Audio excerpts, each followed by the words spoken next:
So it seems, guys, the people behind Liquid Swords, ex-developers of Avalanche who have now made this game called SAMSON, they've released another video. I mean, these guys keep releasing video after video like almost every month, and I can't not applaud them for that, because why the hell not? You want to be transparent, you want to get your fans involved in what this game is going to be like. It's just like Mad Max without Mad Max in the title. Just a normal looking dude walking around a fictionalized American town, beating up people, doing errands, collecting money. It sounds something that's right up my street. So let's get on with the city and car design of this video today. YouTube's newest hero is here to save the day. His name, Kung Fu Hot Dog. Hi, welcome back to another development direct Hello. for SAMSON at Tyndallston story. Today we'll be looking at the city design and vehicle design. My name is Piotr Kopsz, I'm a concept artist at Liquid Swords, and I'll be taking you through the city.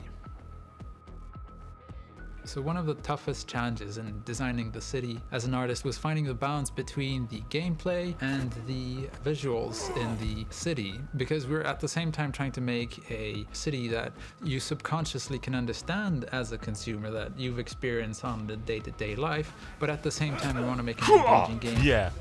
Enjoy the nap. We had multiple strategies to achieve that, one of which was to make sure that the metrics that we were using were established early on, that we Everywhere this set guy them in walks, stone, he that seems we to find wouldn't trouble. end up changing them later down the line. So the metrics essentially are the measurements of various pieces. So the doorway has to have a specific height, a hallway has to have a specific width. If you do everything very realistic, you can have very narrow corridors, which can cause a lot of problems for either the camera, but I find it really curious that, we take video games for granted. You never think about things like what this guy's telling you about the metrics, like the height of a door, the passageway, an alleyway, the back alley, if you know what I mean. So I'm glad they're breaking it down. It's almost like a video game guide for dummies who want to get into video games, right? which is following. Or if you're supposed to have a fight there, when you shove characters, then things will start clipping into walls, everything will just start falling apart. We were heavily inspired by northeastern American cities from the 90s. So New York, Philadelphia. We had a lot of photos from the era which were amazing, which had Philadelphia, New York, Philadelphia. I mean, this guy is talking my tune. I mean, look at that. I mean, that picture in the middle could easily be a place in Japan. I know it's not, but I've been to Japan. If you have, you know exactly what I'm talking about. But yeah, again, like certain cities in America back in the 90s, even the 80s, had a lot of character to them before they were eventually modernized for a more gentrified area, which is so stupid. From the 90s. So New York, Philadelphia. We had a lot of photos Beautiful. from the era, Love it, which love were it. amazing, which had a lot of character, which really set the tone for the project. Which is funny because that to me looks like a neighborhood in the projects. But then also we had 3 art direction pillars that really kept on going back to, and we used to filter through all the photos and the references and to inspire and to amplify the work. And those were statement, violence, and parasiticism. Statement was all about big bold splashes, essentially having a big mural on a wall about the city. Then we had violence, which was the representation of how the city was violent, how everything had a story, that there was a person, there was a fight, things were cracked, nothing was really pristine or new. And lastly, with parasitic is the term we had for the sort of greed and the corruption in the city, that the difference in wealth. Because the thing is, right, if you just talk about the action and the car combat of the game, you might get bored, but the fact they're actually building this universe for you, like doing a breakdown of what actually matters in a video game title like this, which I'm going to say probably cost around maybe 50 million or less, to be honest, in Swedish currency. Inequality, just exploring those sort of themes of injustice. So I think the most exciting thing for players to find in the game is just all the nooks and crannies that we've put in a lot of love and attention into. There's a lot of areas where maybe we don't have any specific gameplay that pulls you there, but they're interesting to explore regardless. So I'm really looking forward to when people will be able to go there. Oh, look at that car. Look at that. Yikes. My name is Damian Księżypolski, and I'm a vehicle Hi, artist Kapolski. here at Liquid Swords. So A man when who we enjoys started the eating a project, lot. We had to look at cars that were pretty common in like the 90s, but we had to take a look at what cars were active 10, maybe 15 years ago. And we had to take inspirations from those kind of eras to make that fit into both the narrative and the aesthetics of the city.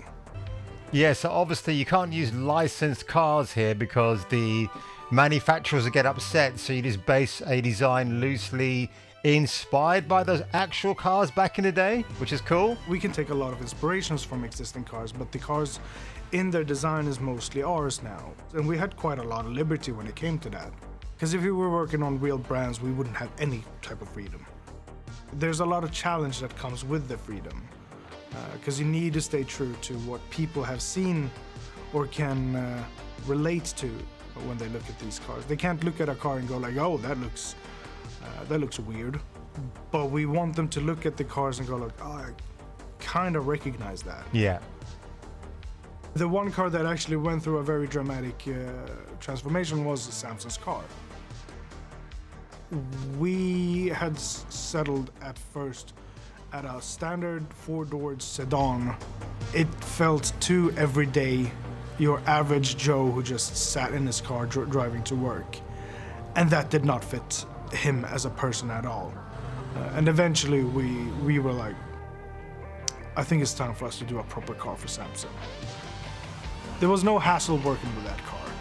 Everything was pretty straightforward, but it worked. We got it in, and it just looks so differently from all of the other cars. I mean, it's a muscle car, right? But it just looks more like it's a car that Batman might have had an early conception for before he finalized his true version for mowing down people in Gotham City. So differently from all of the other cars. It has attitude. It's definitely the magnum opus.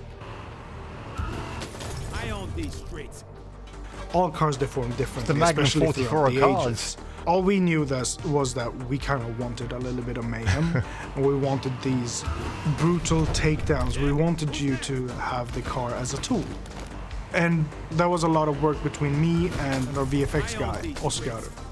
He was the one that uplifted the whole thing, that made it so much more impactful. So when you smash a car, they start to tumble, they go full James Bond mode. When we got that first big roll and they flew into a pillar, that's when we knew that we got it. So you can see why they say it's a bit GTA lightish, which is not a bad thing, to be honest. Thank you for watching. If you want to keep up to date or discuss what you've seen, join our Discord or follow us on social media.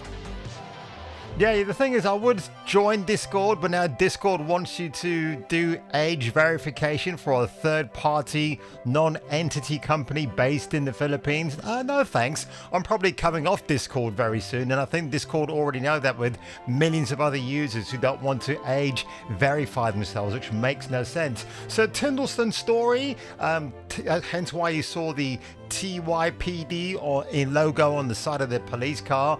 The more I see this game, I can't say it's going to be groundbreaking. It might be a surprise hit out of the stables, just like Crimson Desert, getting released on the 19th of March. I know it's a bit strange I'm mentioning that game in this breadth right here, but it's quite right to bring that in because we don't know what that game's going to be like, even though people have already said, oh, it's fantastic.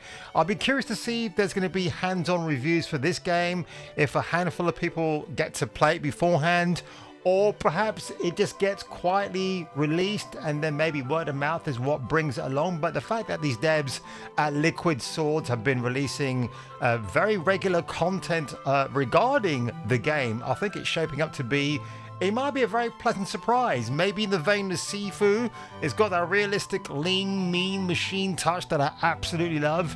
And if you actually love lean machine types of people like me, maybe you should give this video a like. Smash that subscribe button. And if I were you and if you were me, I'll catching me later on Northern English Bastards channel around 6 p.m. tonight, where he and I and a few other guests with breasts talk about spectacular episodes, 2 episodes of Miami Vice Season 1. One is Hearts of Darkness and the other one is Cool Running. And I'll catch you catching me catching a cold. Thanks for watching Kung Fu Hot Dog. Don't forget to like and subscribe.